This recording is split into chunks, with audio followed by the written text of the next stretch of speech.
3, 2, 1. Bienvenidos a la manzana del Edén.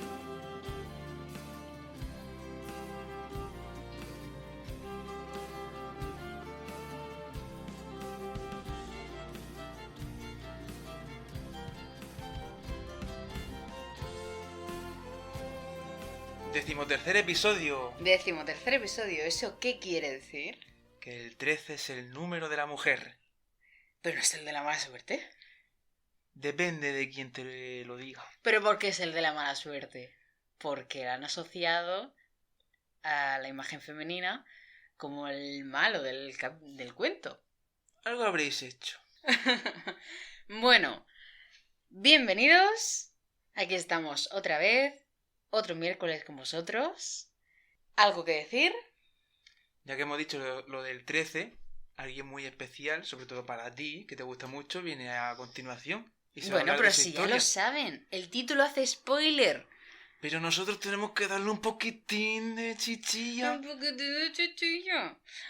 Pues vamos a hablar ni más ni menos que de Doña Isabel, la católica, la primera Isabel de España, o de Castilla, más bien. ¿Quién fue Isabel I de Castilla? Isabel era hija de Juan II de Castilla, nunca mejor dicho, e Isabel de Portugal, siendo el cuarto miembro de la dinastía Trastámara en ostentar el trono castellano. Su padre. Su padre, Juan.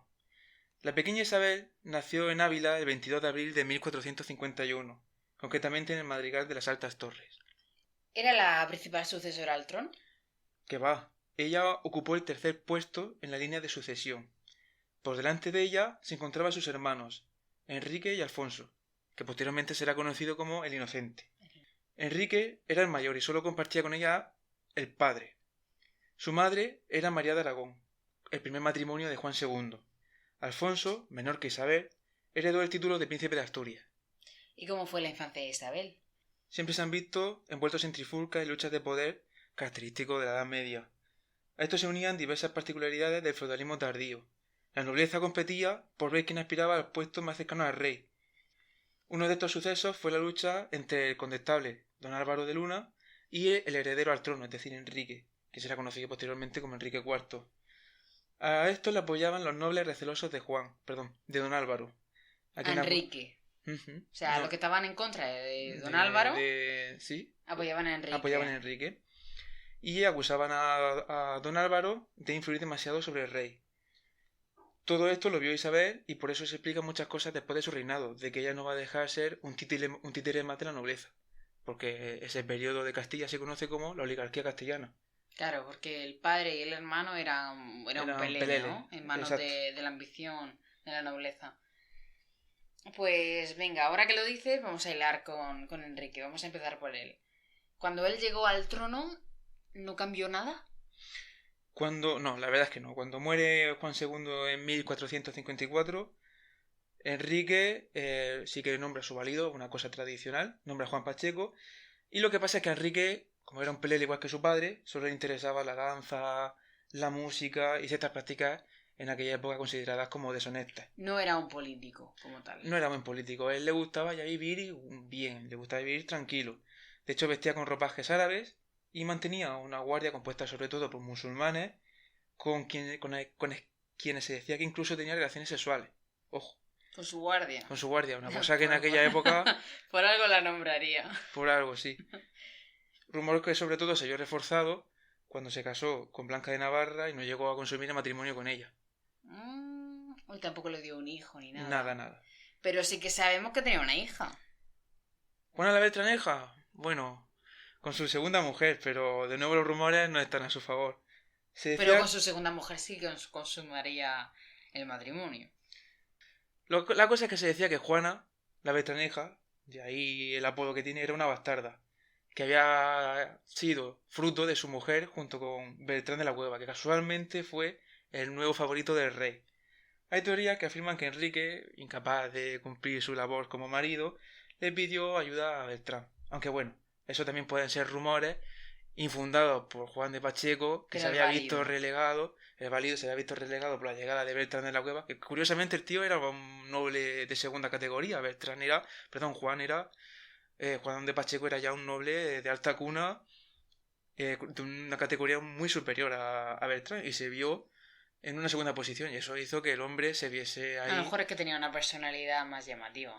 También era un hombre, era un político muy, muy fuerte, por así decirlo, era un hombre con mucho Estaba carácter. bien capacitado ya.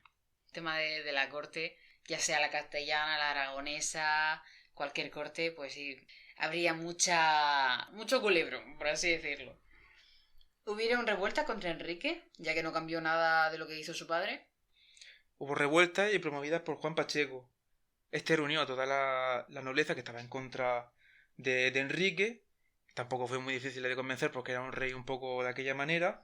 Y se levantaron contra el rey en la conocida como Farsa de Ávila de 5 de junio de 1465.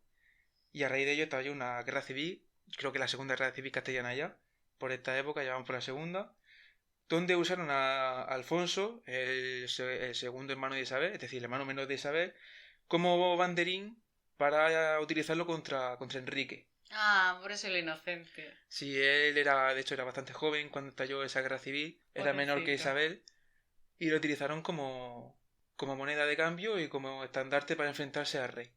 ¿Y lo consiguieron? Para nada. De hecho, el propio Alfonso se ganó con creces el nombre. Murió al poco tiempo. No se sabe si de peste o envenenado. Al poco Juan Pacheco, no conforme con utilizar a Alfonso como un pelele, procuró casar a Isabel con su hermano, Pedro de Girón y Pacheco, que era un hombre era el gran maestre de la orden de Calatrava, y pidió incluso una bula real, que se la dio el Papa, una bula papal, perdón, para que lo destituyese de la orden y poder casarse con Isabel. Lo que pasa es que de camino le dio una apendicitis y murió de fiebre. ¡No me digas! ¿En serio? Isabel se salvó de casarse con un hombre que llevaba 40 años. Se salvó por una apendicitis. Por una apendicitis. Que me muero. Y el tío, este tal Pedro, parece ser que era un tío... Era potente, era potente. Un tío muy chapalante. De hecho, quería recibir a Isabel con un ejército privado que llevó él de 3.000 hombres. Y todos lo vieron morir. Y se murió en un campamento. De una infección. Sí. Pobrecito. Otro inocente. Bueno, Ay, este ¿cuántos no van a caer? Este no fue tan inocente. Pero al pobre Juan al Juan Pacheco, no le salía nada bien, ¿eh? ¿Y qué fue de Enrique entonces? Enrique, mientras tanto, seguía reinando. Él estaba en su movida. Pero todo este jaleo... Con su guardia musulmana. Con su guardia musulmana. Lo que pasa es que sí, que toda esta bulla que había lo puso en la tesitura de elegir en un testamento a una de sus familiares, en este caso a Isabel, porque a Juana la tomaron como ilegítima por el hecho de ser supuesta hija de Bertrand de la Cueva. Claro. Entonces, cuando murió Alfonso, el inocente, la nobleza, se vio sin cabeza de turco, así que intentaron esta vez atraer a Isabel para su bando. Y en 1468 se firmó el Tratado de Toro de Guisando, que la hacía sucesora ya al trono, ya de hecho. A cambio, ella debía de casarse con quien ellos decidieran. Pero me imagino que se casaría, que decidieron a Fernando de Aragón. Pues la verdad es que no fue tan fácil. Ella sí quería a Fernando, pero el objetivo, tanto de la nobleza como del rey, era casarla con el rey de Portugal. Lo que pasa que Isabel se alió con el arzobispo Carrillo y planearon en secreto ya la boda con Fernando. Ay. Estaba muy enamorada de él. Qué bonito. Fernando de Aragón también era un hombre muy embaucador y a él le interesaba casarse con Isabel de Castilla, porque con el apoyo castellano él también tendría más poder sobre sus nobles, los nobles y la burguesía aragonesa, que también era muy follonera. Madre mía, eso sí que era un pifostio, madre mía. Era muy pesado, sobre todo los levantinos. Vaya tela. ¿Y cómo fue esa boda secreta? Por Dios, eso es digno de una revista de prensa rosa, de Lola. Eso tiene que salir en la portada de Lola. La verdad es que tuvo sus problemas, pero Isabel, como era una mujer hecha y derecha y muy tirada para adelante, al final pudo sortear cualquier problema. Juan Pacheco, que la tenía muy vigilada, puso la orden de que la encerrasen como prisionera, entre comillas, en una torre en un castillo de Ocaña. Y querían casarla con Alfonso V de Portugal, que también era un hombre muy maquiavélico, era un hombre muy...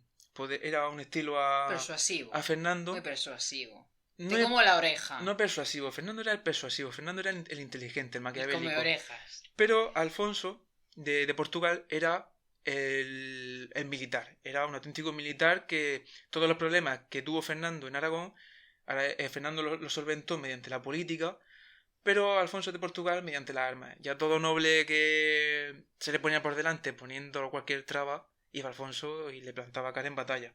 Era un auténtico militar. Lo que pasa es que Fernando era el inteligente, era el maquiavélico. Bueno, pues al final, para huir lo que se inventó fue una excusa, Isabel. Dijo que quería ir a visitar Ávila por su fecha, que se acercaba a su cumpleaños, y quería volver a ver su lugar de nacimiento. Y entonces le sale bien la jugada, y con el apoyo de Gonzalo Chacón y Gutiérrez de Cárdenas, que eran dos nobles que estaban aliados con ella, pusieron rumbo a Valladolid y organizaron la boda en secreto que tuvo lugar ya el 18 de octubre de 1469. Y para que veas que ella sí consumaba su matrimonio, se hizo pública la pérdida de la virginidad, donde se mostró la sábana con la prueba de que aquí ha habido mambo. Ahí ha habido, sí. Y todo el mundo por la calle. Hombre, a la gente no sé si se lo enseñarían, pero a los nobles yo me imagino ahí... Ahí aplaudiendo. Hostia, este Fernando está hecho un toro. Estos son los restos biológicos de Isabel cuando Fernando estaba ahí... ¡Qué espectáculo! Todo muy normal. Entonces, ¿qué ha sido el pacto con su hermano? Porque Enrique la hacía heredera, solo se cumplía con su parte del trato. Bueno, pues nada más enterarse de que Isabel se había casado con Fernando, lo que hace es desheredarla y pone a Juana la Beltraneja como primogénita del trono, y entonces planea con ella un nuevo casamiento. Para ello habla con el duque de Guyena, que era el hermano del rey Luis XI de Francia, y planea un matrimonio con él. Y lo que no sabía Enrique es que 4 años más tarde iba a palmarla y todo el plan político y matrimonial que había formado se le fue atrás. Amigo, entonces desencadenó la guerra de sucesión castellana. Entonces, Isabel, que no se daba por vencida, una mujer aquí de armas tomar, decía, esto va a ser como yo digo y punto, monta la guerra. ¿Cómo sucedió? ¿Cómo transcurrió? La guerra dividió a Castilla en dos. Por un lado estaba la nobleza que apoyaba a Isabel, los isabelinos, y por el contrario estaban los juanistas, quienes apoyaban a Juana. Lo que pasa es que además también intervinieron potencias exteriores, como es el caso de Portugal, que se puso a favor de los juanistas porque Portugal tenía el pacto de casarse Alfonso con Isabel, y además Francia también a favor de los juanistas, porque porque Juana la Beltraneja se iba a casar con el rey de Francia, con el rey Luis. Y la contienda estuvo muy reñida todo el tiempo. Lo que pasa es que la batalla de Toros de 1476 fue ya un punto de inflexión. Y mira que la batalla no la ganaron los isabelinos, sino que la batalla quedó en tablas, pero como Fernando era un tío muy avispado, sacó provecho y empezó a escribir cartas a todo el mundo, tanto a la nobleza castellana como a los nobles de las potencias que estaban interviniendo en la guerra, diciendo de que la batalla ha sido una victoria del bando isabelino. Entonces lo que hizo fue minar poco a poco la moral de su enemigo, y ya como que ya no tenían tantas ganas de combatir en la guerra. Y entonces a raíz de todo ello ya Isabel fue ganando adeptos de la nobleza y se fueron cambiando de bando. Bueno, la guerra duró duró 3 años más. No vamos a contar mucho porque si no nos vamos a alargar aquí. No vamos a entrar en materia. Y no hay podcast para ello. Pero sí, al final, cuando ya se desbanca Francia, Juana la Beltraneja se casa con el rey de Portugal. Y entonces se firma la paz con el Tratado de Alcazobas, que va a ser muy decisivo por el tema del Tratado de Tordesillas, que fue la división del comercio atlántico entre Portugal y Castilla. Claro, por eso luego cuando el descubrimiento del Nuevo Mundo, Portugal dice, hecho, que tenemos un tratado. Entonces se firma el Tratado de Tordesillas. Que tenemos un tratado, ¿eh? Y se dividen Sudamérica en dos. Sacaron tajada aquí. Pues ya tenemos aquí a los reyes católicos. Isabel, Fernando, casados, teniendo hijos, 5 por cierto, cosa que no salió demasiado bien. Pero bueno, no vamos a hablar de lo que hicieron como reyes, que eso ya merecería un episodio aparte. Aunque también te digo que ya hay muchos y muy buenos. De lo que sí hablaremos será de la figura de nuestra reina, de su cara más desconocida, la cual no deja indiferente a nadie. ¿Recuerda lo que has dicho sobre que la nobleza pensó en ella tras perder a Alfonso el Inocente? ¿Consiguieron su propósito de manipularla? Isabel dejó bien claro a la oligarquía nobiliaria castellana que pretendía rebustecer la autoridad de la realeza. hizo de la monarquía castellana un principio de poder autoritario. Nadie, ni siquiera la iglesia, estaba por encima de ella. Y mira que era una mujer muy devota. Pues ella se dice que la iglesia la tenía bastante manipulada. Para nada. Quien diga eso no conoce bien la historia de Isabel. Bueno, ya sabes que tanto monta tanto... Aunque es falso este lema, porque en realidad no es así. Es que el escudo del rey de católicos está escrito tanto monta, únicamente eso. Pero su continuación es cortar como desatar, refiriéndose a que el fin justifica los medios. Ya sabes que Fernando era todo un príncipe de Maquiavelo. De hecho, Maquiavelo, el propio príncipe, está dedicado a Fernando porque era sí, hay un capítulo que se lo dedica. Uh-huh. Él era un político impresionante y sabía de qué iban tanto los nobles como castellanos como aragoneses. Era muy pillo. Y sabía demasiado y sabía que tenía que imponer su autoridad sobre ellos, que si no se lo comía. Mira lo que pasó con los hermanos de Isabel y con su padre. Y ya, bueno, en Aragón ni te cuento. Hombre, se coordinaban muy bien entre ellos. Sí. Entonces, Isabel, madre de 5 hijos, como ya he dicho. O mejor decir hijas, porque varón solo tuvo uno. 4 niñas a las que le dio la mejor de las educaciones. Isabel apostaba por un futuro con mujeres intelectuales. Cuéntanos sobre ello. Contó principalmente con su mejor amiga, que era una mujer maravillosa, muy poco conocida, pero una mujer impresionante. Se llamaba Beatriz Galindo, quien fue invitada a la corte porque era bien conocida su sabiduría y su conocimiento del latín. De hecho, fue llamada después por ello la latina, de su conocimiento de la lengua del latín. Era una hidalga, es decir, era una hija de un hidalgo. Él era la posición más baja de la nobleza. Y como pasaba en la tradición castellana, una mujer así suele acabar en un convento. Lo que pasa que las monjas, viendo sus cualidades y su conocimiento en gramática, le dieron un pase a la Universidad de Salamanca, donde estuvo allí siendo estudiante. Y formó parte de un selecto grupo, creado por la propia Isabel, donde se reunían las mujeres más intelectuales del momento, llamado ese grupo la Casa de la Reina, donde se reunían para difundir y debatir sobre humanismo y ciencia. Y fue allí donde la reina otorgó a sus 4 hijas la famosa educación de la que presumía. ¿Pero en esa casa solo iban mujeres castellanas? Iban mujeres de todo el mundo, bueno, de toda Europa, que tuviesen un gran conocimiento o que se supiese que tenían tales conocimientos sobre humanismo, o simplemente tener la curiosidad, porque tampoco tienes que ir sabido, imagino. Solamente iban mujeres nobles que ya tenían un gran conocimiento. O sea, eran mujeres preparadas. Una mujer campesina, por desgracia, no tenía... Hombre, ya, por supuesto, ya. En ese entonces no había tenido la oportunidad. Ya. Pero sí, hubo mujeres de distintas cortes. Eso es lo importante y sí, las hubo. La Casa de la Reina. La Casa de la Reina. Que suena hasta bien, ¿eh? Qué pena que eso haya quedado en el olvido. Isabel sabía bien lo que se hacía, ¿eh? Sí, lo sabía bien. Y también lo sabía que sus cualidades como casamentera eran infalibles. Lo intelectual no quitaba lo romántico. Isabel era una mujer que estaba perdidamente enamorada de Fernando y que le encantaba solucionar los problemas de la nobleza, viendo ahí una especie de película donde aquella mujer se tenía que casar con porque así se solucionaba este problema. A ella le encantaba formar bodas. Casamentera. Era una casamentera, pero vamos. Así solucionaba los problemas, ¿no? De la nobleza. ¿Conoces algún enlace matrimonial que haya sido obra suya? Pues precisamente es muy interesante el que organizó de su mejor amiga, de Beatriz, con Francisco Ramírez de Madrid, que era un hombre de confianza de la reina. Además, era su secretario y además era el artillero real. En esta época la artillería, las armas de fuego ya estaban en bastante uso. Y aquí Isabel tuvo un buen ojo de casar a su amiga con este hombre porque fue el amor de su vida. Y cuando muere Isabel, Beatriz le agradece eternamente el que la haya casado con ese hombre. Si no, se habría quedado con el título de hidalgo. Habría sido una mujer cortesana y a lo mejor se hubiera muerto sin... Una vida muy diferente, vamos. Una vida muy difícil, sí. Le habría pasado la historia sin pena ni gloria. Habría sido la mujer de un convento y ya está. De Isabel podríamos contar muchas cosas, pero nos matan si nos enrollamos demasiado.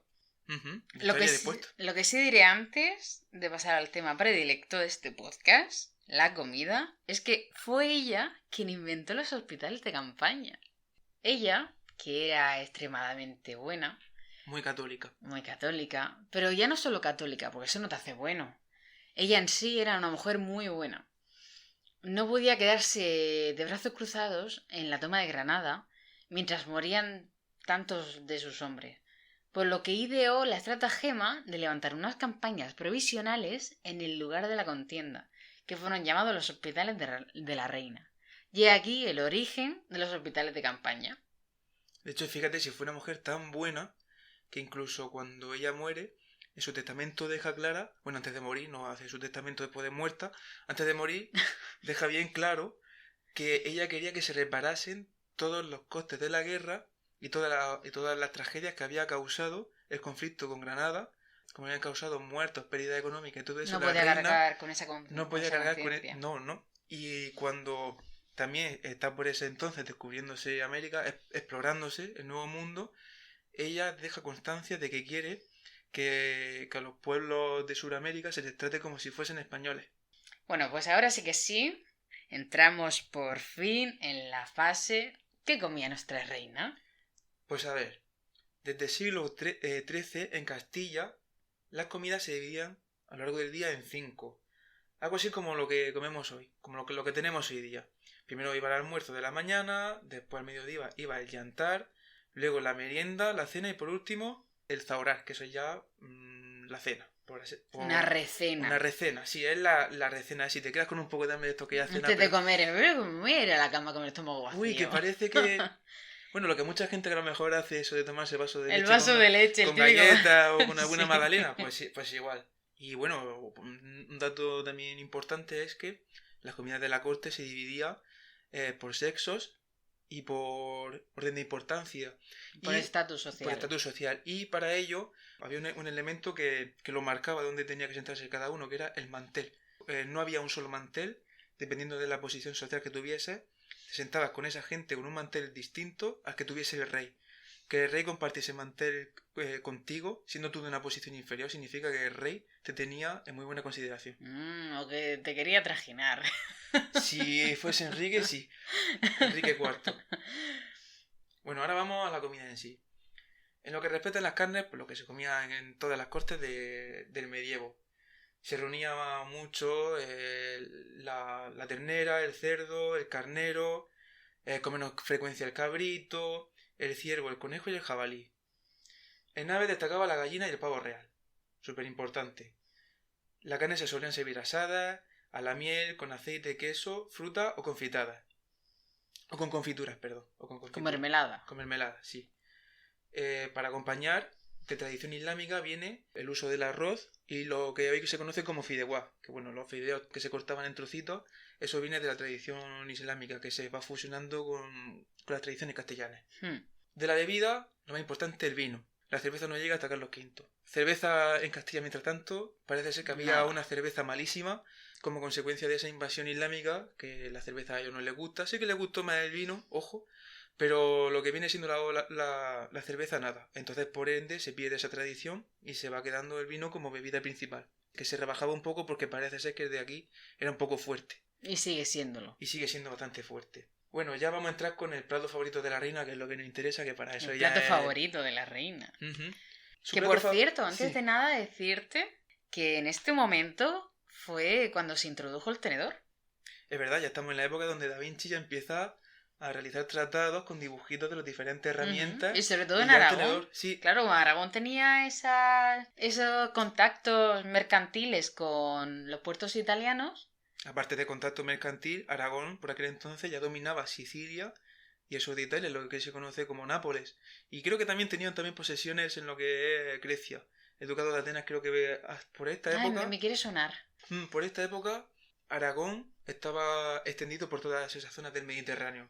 Y bueno, ya volviendo al plato favorito de Isabel, a Isabel le encantaba un plato que, por cierto, viene de Nápoles, ya que estamos hablando del tema, que es el manjar blanco, a lo que se le fue llamando en la corte el manjar real, de lo que le gustaba a la reina y de las veces que se elaboraba.